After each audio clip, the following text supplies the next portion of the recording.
said, well, I got 3 girls that'd like to speak on behalf of the team. Do they each get 7 to 10 minutes as well? So I'm gonna take a small amount of time, and then I'm gonna let 3 of the players, because first and foremost, this is the team being inducted, and I was just fortunate enough to be the guy that helped put them together and drive them to the games in a van.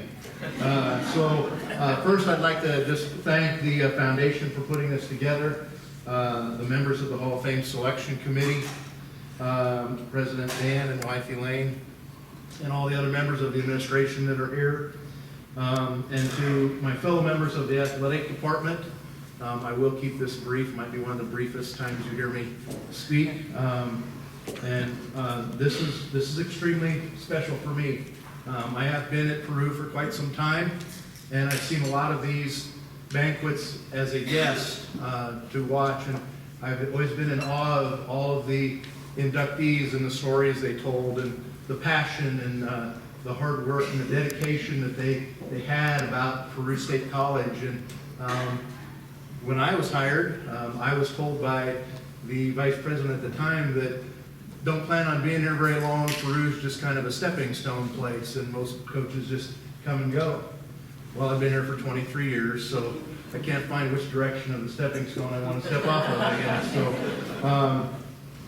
secondly, I'd like to recognize my wife, Renee, and her family is here, Dale and Shirley, and her son, Dan, for their support. And my parents are here today, Doc Morris and Nadine Matthews. My dad is in the Hall of Fame of Nebraska as a fast pitch pitcher. Was a great influence in my life in the game of fast pitch. And they are my inspiration and role model for how I try to live my life. And I'm very thankful that they could be here today. Ted said I need to recognize the team, and I had already planned to do that. So as I say your name, team, I'd like to have you stand so we can be recognized, and please hold your applause till we get everybody announced, and please everybody stay standing. I'm going to start with our seniors on the team. Jenny Slattery Hazy and her husband Scott, who was also our assistant coach that year. I was not couth to that they were dating at the time when I had Scott become the assistant coach. So that's how things work out here in a small school of like Peru State. Jennifer Dappin Rathman, Sarah Justison Matthews, Jill Madsen, Andrea T. Rice,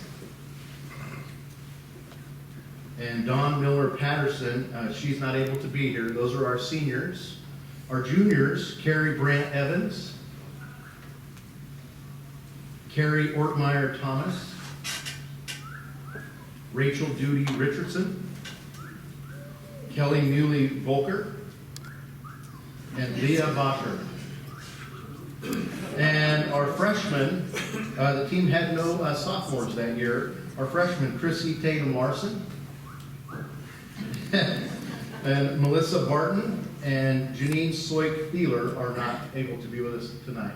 11 of our 14 members of the team were able to attend, and when we got informed that this was happening, I was really interested to see who was going to show up, because many of these young ladies I have not seen in 20 years.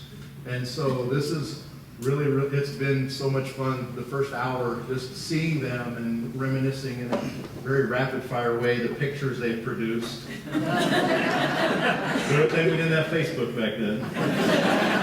But congratulations, ladies. This is the 1996 National Tournament.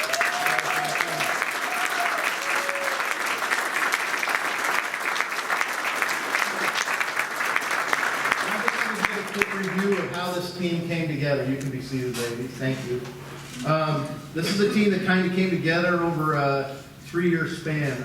When I came here, I was a football coach and softball coach. I replaced Larry Brown, who was referenced by Coach Shea. And our first year was a little rough. We had 25 kids, and I got here a week before football started, and I really didn't know any of the kids that were coming in. Had really very talented group of freshmen. As it turned out, they were very influential in the success of the program right away. Had some really good returning players, but the first year was frustrating for all of us. And so my first year recruiting, I came from the high school ranks, coached 8-man football, small town guy.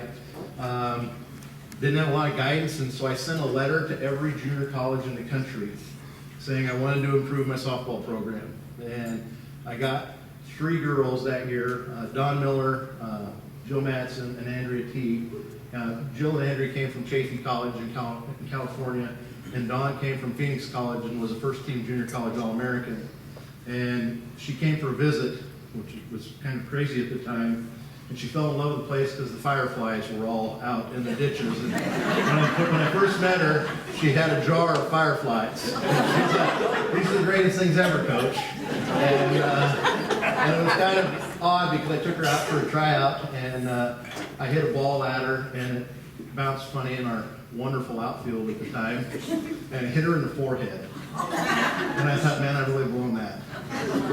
And she picks the ball, and she goes, "Coach, that'll never happen again." And I thought, I kind of like that girl. And she ended up coming and was just a great player for us.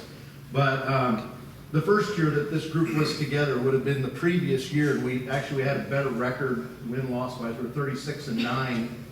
And at the time, we were an independent. We didn't have a conference we were playing in, and so they would dictate to us at the end of the season basically where we were going to play our postseason. And so we found out we were going down to Columbia, and at the time, William Wood and Columbia and that group of teams were very, very good, top 10 powers. And we went down there and kind of got showed the door right away in the tournament. So the next year's schedule, I said, we got to toughen the schedule up because we got basically the entire team returning.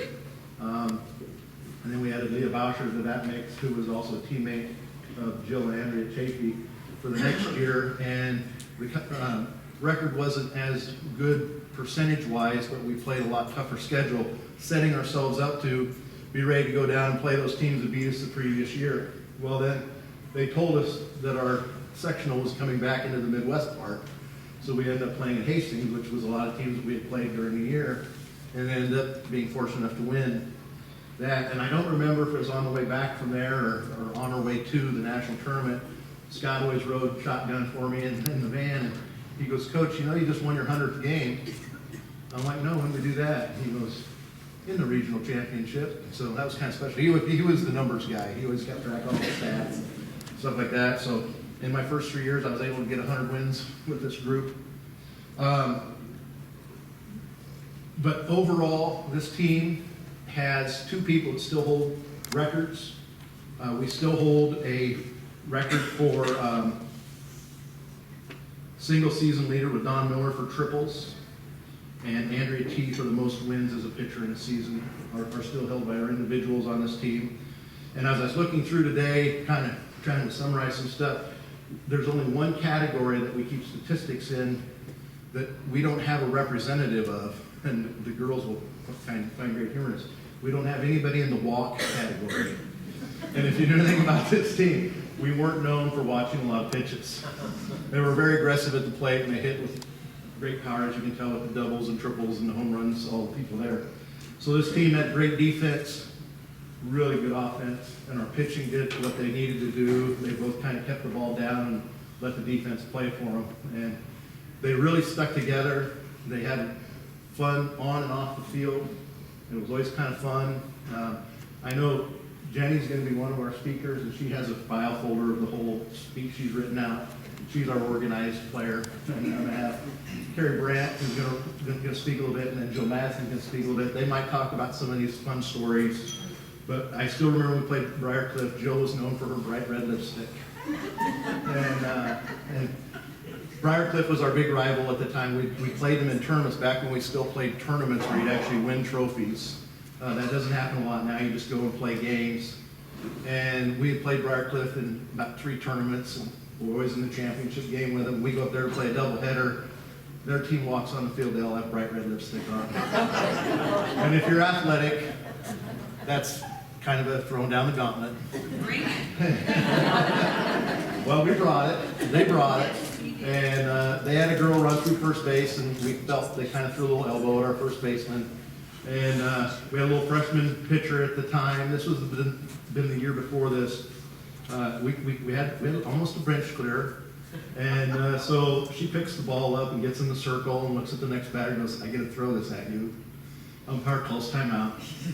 "Coaches, okay, we'll get them under control." But this team had personality, they had confidence, and I was just really, I still am really, really humbled that I get to be called their coach. And it's a joy to see them all back here.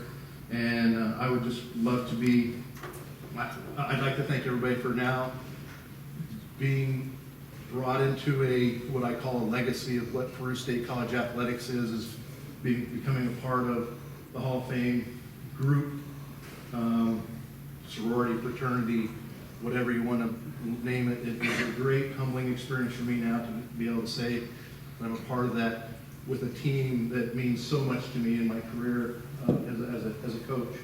And so I would like to welcome Jen Slattery Hazy, Carrie Brandt Evans, and Joe Madsen to come up and give a few comments and stories about the 1996 team. But thank you very much.